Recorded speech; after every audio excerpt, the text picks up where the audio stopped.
1950s।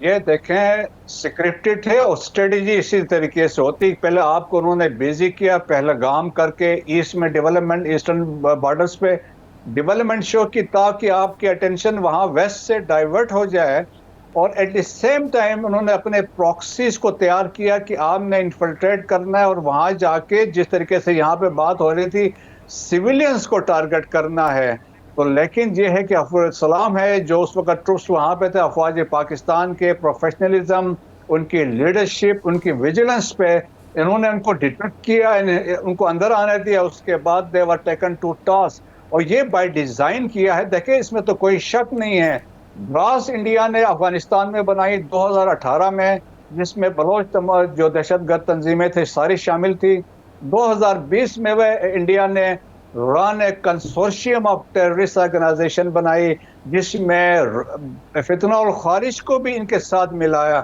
اگر آپ ریکال کریں نصر اللہ جب کوئٹہ میں پکڑا گیا جو ان کے طالبان کے کمیشن کا جو تھا ٹیررسٹ فتنہ الخارج کا امیر تھا، تو انہوں نے کہا کہ اس کی ساری موو جو تھی that was facilitated by BLA اور وہ وہاں سے کراس کرتے ہوئے پکڑا گیا. پھر انہوں نے نیکسس بتایا بٹوین BLA اینڈ فتنہ الخارج اور انڈین کنیکشنز. ہم تو دیکھیں جب بھی بات کی ایویڈنس بھی بات کی، کلبھوشن کے بھی آپ لوگوں نے بات کی ہے، وہ یہاں پہ ہے. اور اس کے علاوہ جا کے پاکستان میں جو سکھوں کی اسیسینیشن ہوئی ہے، پرمجیت سنگھ پنجور کی آپ دیکھیں اس میں انڈیا انوالو ہے. 22 کشمیریوں کی اسیسینیشن پاکستان میں ہوئی. گارڈین نے ایک ڈیٹیل سٹوری کہہ دی کہ ہمارے فارن آفس نے 4 ثبوت بھی پیش کیے ہیں. We have submitted 5 dossiers Indian terrorism inside Pakistan. پہلا 2009 میں تھا and last was in 2020 and we have given names of 4 individuals also for violating the UN charter, جو چارٹر کا ہے 1267 کو، جس میں they were facilitating and arming terrorist inside Pakistan. آپ دیکھیں انگورا اپاجی تھا جو جلال آباد میں تھا جب APS پہ حملہ ہو رہا تھا تو he was in contact with the attacker.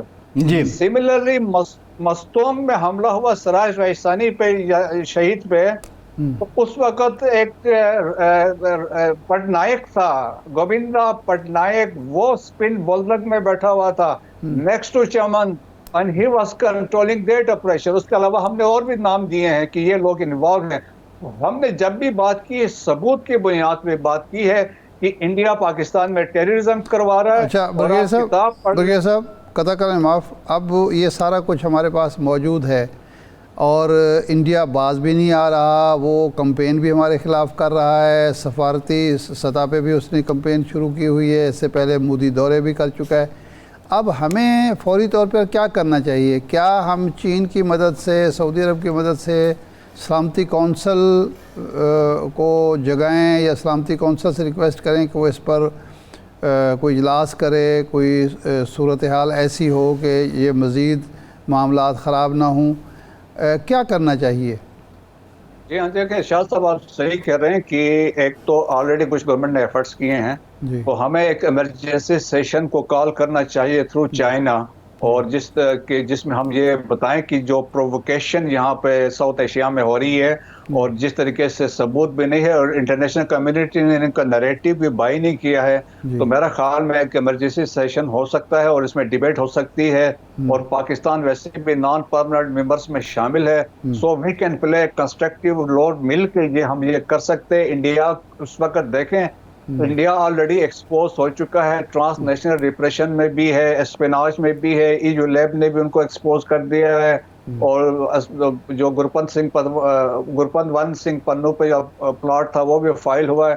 تو میرے خیال میں اپروپریٹ ٹائم ہے، we can take up the case اور اس کو پیش کر سکتے ہیں، اور پاکستان ایک اور ڈوزیئر بھی پیش کر سکتا ہے. اور آلریڈی ہمارے فارن منسٹر جو ہے آلریڈی ان کا ہی از کنٹیکٹنگ دی ڈفرینٹ جو فارن منسٹرز ہیں، اور سملرلی اور ڈپلومیٹس کو بریف بھی کیا جا رہا ہے.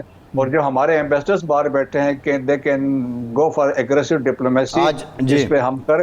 برگیڈیئر صاحب یہ پاکستان کے نائب وزیر اعظم فارن منسٹر اسحاق ڈار صاحب نے کلیئر کیا ہے کہ وہ ڈوزیئر دے رہے ہیں. چین اور ترکیہ نے کھل کے حمایت کی ہے پاکستان کی، اور یہ پیغام بھارت کو آج باضابطہ طور پہ دیا گیا ہے کہ سینٹ نے متفقہ قرارداد منظور کی ہے، قومی سلامتی کے لیے سب ایک ہیں، پہل نہیں کریں گے.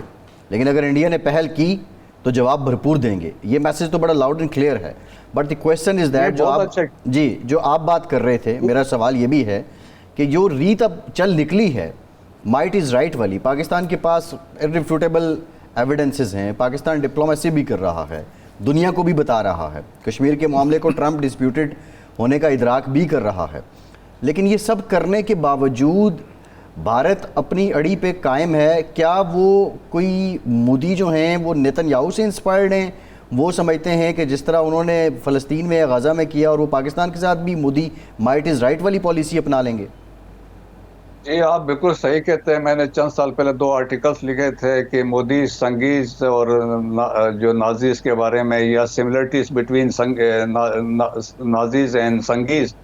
یہ بالکل ایک چیز ہے. پھر یہی نیتن یاہو والا جو فارمولا ہے یہی امپلیمنٹ کر رہے ہیں. جس طرح بھی رپورٹس آ رہی ہیں کہ سری نگر میں 15 سے 20 کے قریب جو اسرائیلیز وہاں پہ پہنچ چکے ہیں اور سیٹلمنٹس ہو رہی ہے, ڈیموگرافک امبیلنس جو کریٹ کر رہے ہیں. تو سارا دیکھیں آئیڈیا وہاں سے, جہاں آپ نے بات کی ہے کہ اتنا وہ مائٹ از رائٹ والی بات ہے, وہ بھی کسی حد تک بات آپ کی بالکل صحیح ہے. لیکن جب یہی بات چائنا کی بات آتی ہے, دیکھیں گلوان میں 2500 اسکوائر کلومیٹر کے ایریا کیپچر کر کے دولت بیگ کوالٹی پہ جو انہوں نے روڈ بنا, تو اس کو آگے چائنا بیٹھ گیا. تو ادھر تو ان کی جان نکلتی ہے, وہاں تو یہ بات نہیں کر سکتے ہیں. لیکن جہاں پہ یہ بات آتی ہے پاکستان کی, تو وہاں بدماشی کرنے کی کوشش کرتے ہیں. لیکن سوال یہ ہے, فلسطین, غزہ اور پاکستان میں بڑا فرق ہے. Pakistan is the only Islamic nuclear state, ایک فنکشنل اسٹیٹ ہے. پاکستان کا تجربہ ہے جو کراس بارڈر ٹیررزم کے خلاف لڑنے کا بھی, ودن جنگیں لڑنے کا بھی, انڈیا کے ساتھ جنگیں بھی لڑ چکے ہیں. تو کیا یہ ادراک نہیں ہوگا وہاں جو سین وائسز ہیں انڈیا میں کہ مائٹ از رائٹ, یہ بزنس پاکستان کے ساتھ نہیں چل سکتا؟ جی ایگزیکٹلی یہی ہوا. دیکھیں یہی آرٹیکل نیو یارک ٹائمز نے بھی لکھ کے ثابت کر دیا کہ آپ کنونشنل وار پاکستان کے ساتھ کبھی لڑ ہی نہیں سکتے ہیں. سیکنڈ دیکھیں ان کے جو جنرل پناک ہے, ہی از اے فارمر کمانڈر نارتھرن کمانڈ کے ہیں, تو انہوں نے بھی کہا کہ بھائی ہم تو ٹوٹلی کوئی ایج ہی نہیں ہے پاکستان کے اوپر. پروین ثانی نے بھی یہی کہا ہے. اور ریکارڈ پہ چیزیں ہیں. دیکھیں اگر جو سیز فائر لائن اسٹیبلش ہوئی تھی 1 جنوری 1949 سے, وہ آج تک انٹیکٹ ہے. ورکنگ باؤنڈری آپ کی انٹیکٹ ہے, انٹرنیشنل بارڈر انٹیکٹ ہے. We have not given a single inch on the western front to India. تو جو ایسٹ پاکستان کا مسئلہ تھا 1000 مائلز اوے, اور بہت سارے اس کے وجوہات تھے, لیکن ان کی انڈیا سے بڑھ کے مار سکتا ہے. اور آپ کو یاد ہے کہ 27 فروری کو ہم نے جواب دیا تھا. لیکن دس ٹائم سچویشن بڑی ڈفرینٹ ہے. Chief of army staff has been very categoric, اور انہوں نے کہا ہے کہ آپ 13 لاکھ فوج لے کے ہمیں پریشرائز نہیں کر سکے ہیں, تو یہ چند بڑھ کے مار کے وہ کیا کریں گے. پاکستان کا جو جواب ہوگا, دیکھیں اگر یہ مس ایڈونچر کرتے ہیں anywhere in Pakistan, L O C کے پار, ورکنگ باؤنڈری پہ, ایلز ویئر انٹرنیشنل بارڈر پہ, پاکستان کا جواب آپ یہ یاد رکھیں it will be heavy, massive اور لیتھل ہوگا. اور ان کو they cannot even imagine ان کے ساتھ کیا ہوگا. اچھا برگیہ صاحب, یہ تو ہو گیا کہ ہمارا دفاعی سطح پر تو ہم تیار ہیں ہر طرح کے مس ایڈونچر کو فیس کرنے کے لیے. بات یہ ہو رہی ہے جو میں نے پہلے بھی سوال کیا تھا, اب 2-3 چیزیں آپ فرمائیں کہ ہمیں کیا کرنی چاہیے کہ بھارت کو یہ احساس دلانے کے لیے, یا عالمی برادری کو یہ احساس دلانے کے لیے, یا امریکہ کو اور اقوام متحدہ کو احساس دلانے کے لیے کہ 2 نیوکلیر پاورز کے درمیان تصادم کی کیفیت, محاذ آرائی کی کیفیت علاقے کے امن کے لیے, عالمی امن کے لیے کتنی خطرناک ہے. اس سے اس خطے کے 2 ارب انسان کس طرح متاثر ہوں گے, اور اس کی روک تھام کے لیے کیا کرنا چاہیے. ہمیں 1-2 اقدامات تجویز کریں کہ ہمیں, ایک تو آپ نے کہا کہ سلامتی کونسل کی طرف ہمیں رجوع کرنا چاہیے, اور کیا کرنے کی ضرورت ہے. اور دیکھیں ارشاد صاحب, اس کے علاوہ OIC کے فورم پہ ہمیں جانا چاہیے, یونائٹڈ اسٹیٹس کو ہمیں رابطہ کرنا چاہیے, چائنا ہے, رشیا ہے, امپورٹنٹ کنٹریز ہے, سعودی عرب ہے, ایران ہے, UAE ہے, قطر ہے. These are the important countries جو میٹر کرتے ہیں. آلریڈی ہمارے رابطے ہیں, they can play an important role. ایک یہ ہم کرنا ہوگا.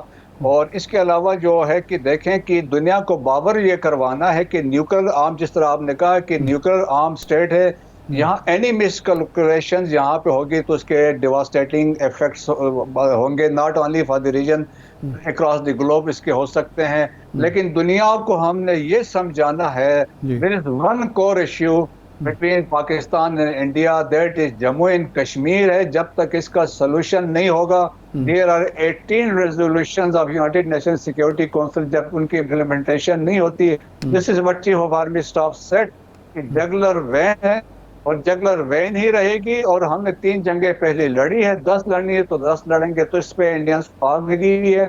تو میرا خیال میں ایک تو یہ چیزیں ہیں، یہ these are the steps. Hopefully اگر بیٹر سینس پریویل تو یونائٹڈ اسٹیٹس اور یونائٹڈ نیشنز اور یہ جو امپورٹنٹ کنٹریز ہے they can play an constructive, OIC can come forward with a role.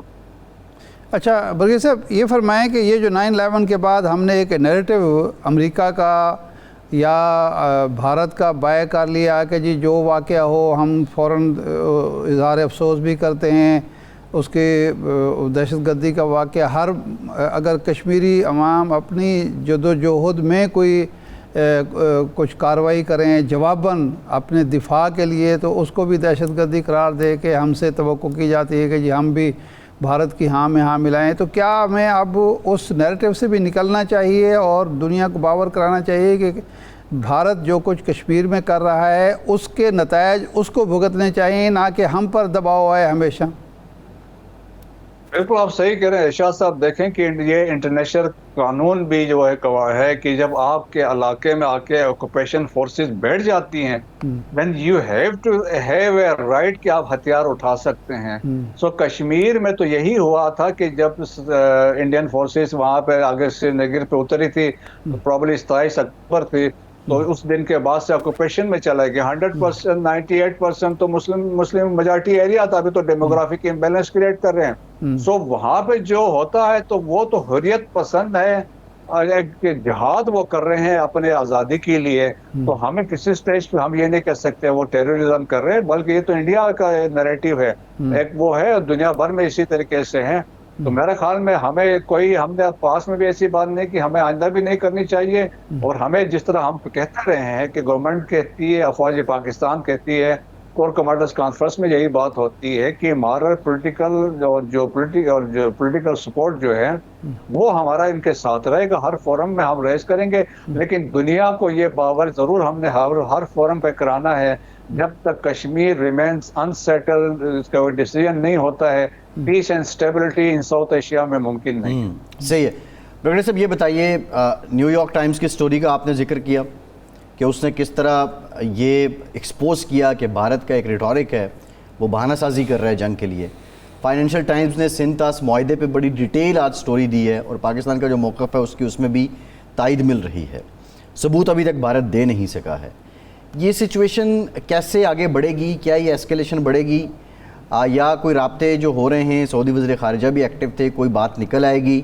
اور مودی کو کوئی فیس سیونگ چاہیے، اور بالخصوص جو بہار کا الیکشن ہے اس کو دیکھتے ہوئے ایک روایت ہے اینٹی پاکستان سینٹیمنٹ وہ ابھارتا ہے اور پھر وہ پولیٹیکلی اس کی مائلیج لیتا ہے. تو یہ 2-3 دن میں یہ معاملہ رک جائے گا یا یہ ابھی تناؤ بڑھنا ہے؟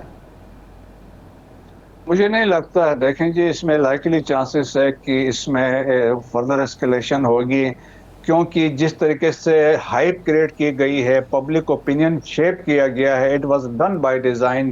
بہار کے الیکشنز بھی تھے اور مودی کا گراف بھی گر رہا تھا اور بہت سارے فیکٹرز بھی تھے. تو اس وجہ سے ان کی کوشش یہی ہوگی کہ ہائپ ہو. لیکن اب فیس سیونگ کے لیے یقیناً ان کو کچھ نہ کچھ کرنا ہے. اب اس کے لیے ان کو یہ بھی ڈر ہے ہم کریں گے، پنگا لیں گے تو مار بہت پڑے گی پاکستان کی طرف سے. اور تو اس کے صورت میں there are still options open ہیں کہ چانسز ہے کہ یہ کچھ نہ کچھ کہیں پہ کر کے دعوے کریں گے. اگر آپ کو یاد ہو 2016 میں انہوں نے بڑا دعویٰ کر دیا کہ ہم نے سرجیکل سٹرائکس کیے ہیں لائن آف کنٹرول کے اکراس اور 7 کیمپس تباہ کیے ہیں، اور اس پہ بہت کہانیاں بنی، لیکن ناٹ اے سنگل وہاں پہ واقعہ ہوا تھا، اٹرلی شیلنگ ہوئی تھی. تو اسی طرح کا ڈرامہ یہ کر سکتے ہیں. سرجیکل سٹرائک بالاکوٹ کا آپ لوگوں نے ذکر کیا کہ وہاں پہ تو کچھ بھی نہیں تھا، لیکن یہ ایک چیز واضح دیکھیں کہ ایک یہ سرجیکل اٹرلی شیلنگ ہو سکتی، دیر از اے پاسبلٹی